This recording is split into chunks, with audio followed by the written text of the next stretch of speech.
this very special conference organized by the Ministry of Information, and it's for our development partners on media support programs.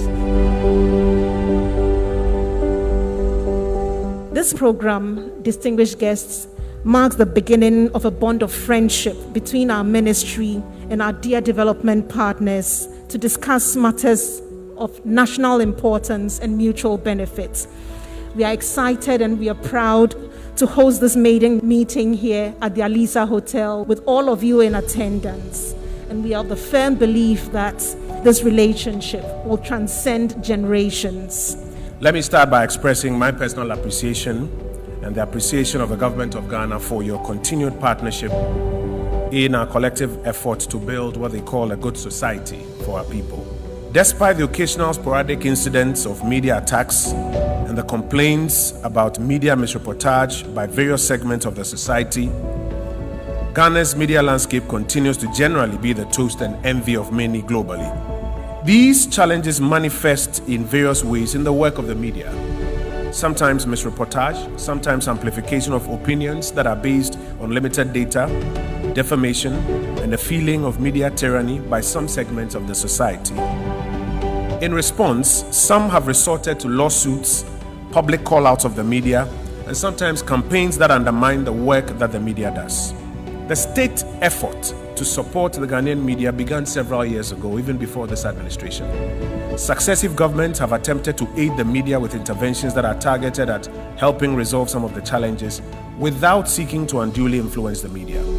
The task ahead of us, Excellencies, ladies and gentlemen, as development partners, as people in the private sector and civil society, is to explore how we can now coalesce around a set of media support programs that respond to the most pressing needs of the Ghanaian media and put our concentrated best energies behind them. While the Media Capacity Enhancement Program is designed to create only a framework within which academia and the media practitioners themselves can develop and execute training programs for practicing producers, journalists, and editors to enhance their capacity to deliver on their mandate, despite our best intentions, these interventions have yielded only limited results.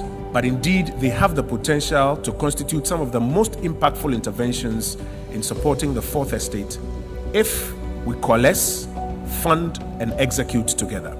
It is in our collective interest, state, private sector, development partners, civil society, to provide this assistance in a coordinated, focused, institutionalized, and nationwide manner if we are to make the desired impact. I want to welcome you once again, and I hope that we can collaborate and grow together in this endeavor. There may be some who may have that feeling that why is it that the Ministry of Information is leading?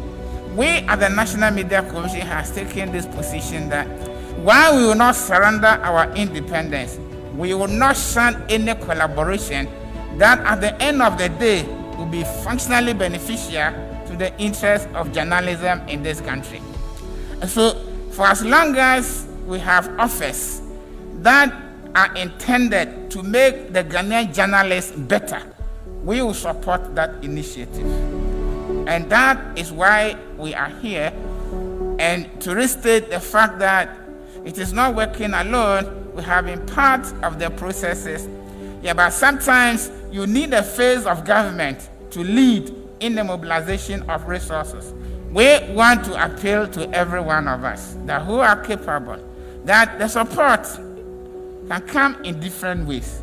But if generally you want to see the Ghanaian media functionally performing the obligations that it has to perform, then we must be willing and ready enough to support it to get to that level. Let me summon the weight of history to quote what the famous American publisher and editor Mr. Pulitzer said about 300 years ago. Pulitzer said, journalists are educated and not born. In those days, it was common to train journalists by osmosis or on the job. So this statement attracted a negative response from his colleagues. As a result, he was pelted with all kinds of verbal stones. Now, the challenges, the complexities, the limitations and expectations of the Ghanaian media vindicate the rectitude of this statement. So we welcome this initiative to insulate journalists against attacks, and will appeal that this initiative should be backed by education of journalists on safety. It is not enough to prosecute the perpetrators of attacks against journalists. Journalists ought to be trained in safety so that they will avoid places where their safety will be compromised.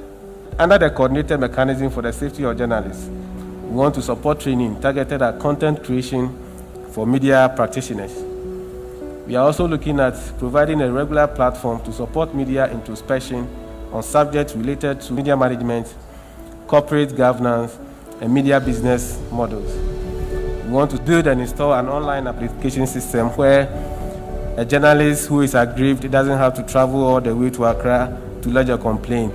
With the app, wherever you find yourself, you can lodge a complaint. We also want to prevent and quickly respond to attacks on journalists. So these are some of the expected results of both programs.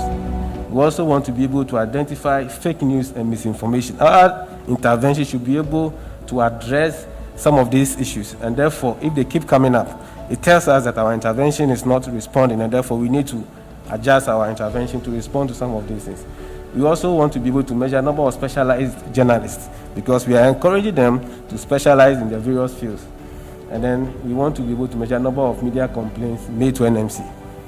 These are key initiatives of government to ensure that the media is properly positioned to continue to uphold our democracy. Government therefore requires all the necessary support from stakeholders to ensure their sustainability. The NMC has done a lot of good preparatory work, but they are limited in their ability. So government is supporting, but we believe that all other partners must be encouraged to support so that we see the success of these programs. I just thought it's important to provide this clarity.